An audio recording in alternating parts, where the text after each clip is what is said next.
Online প্ল্যাটফর্মে সবাই আসছে ইনকামের জন্যই। তো সেই কারণে যদি ইনকামই যদি না হয় তাহলে মানুষ কি করবে? ইনকামের রাস্তায় মানুষ এখন যা ইচ্ছে তাই করতেছে, এটাই এখন নিয়ম হয়ে দাঁড়ায়। এই দেশে ভাইরাল হতে কোনো টপিক লাগে না, কেউ বেলি ফুলের মালা কিনে ভাইরাল হচ্ছে, কেউ বা কারো কাছে খুচরা টাকা নাই জন্য। মানলাম রেহানা খিয়াপুর কাছে ওখানে খুচরা টাকা নাই থাকতে পারে, সেখানে সেটা ফুলের দামই তো দিছে না, দাম না দিয়ে তো আর চলে আসে নাই না। তো প্রবাসী বলে কি ওনাকে কারিগরি টাকা দিতে হবে, কিংবা হয়তো বা টাকা দিছে সেটা অফ ক্যামেরায় দিছে। আর এখন একটা ট্রেন্ড হয়ে গেছে যেটা, যা দান করতে হলে তাদেরকে মানে অন ক্যামেরায় দান করতে হবে।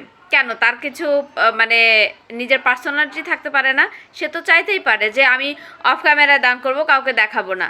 আবার আরেকজন 4টা ফুল কিনে, 4টা ফুলের মালা কিনে এক একজনকে, দুইজনকে 200 টাকা, 100 200 টাকা করে দেখাচ্ছে যে না আমাদের কাছে টাকা আছে।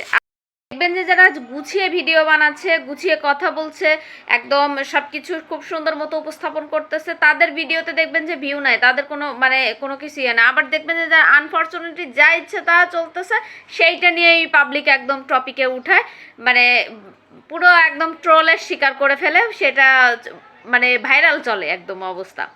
তো এইরকম যদি হয় অবস্থা, তাহলে মানুষ তো এই কারণেই খারাপ কাজ উদ্বুদ্ধ হচ্ছে মানুষ, যে আমি ভালো কাজ করে যেহেতু আমি ভাইরাল হতে পারছি না, আর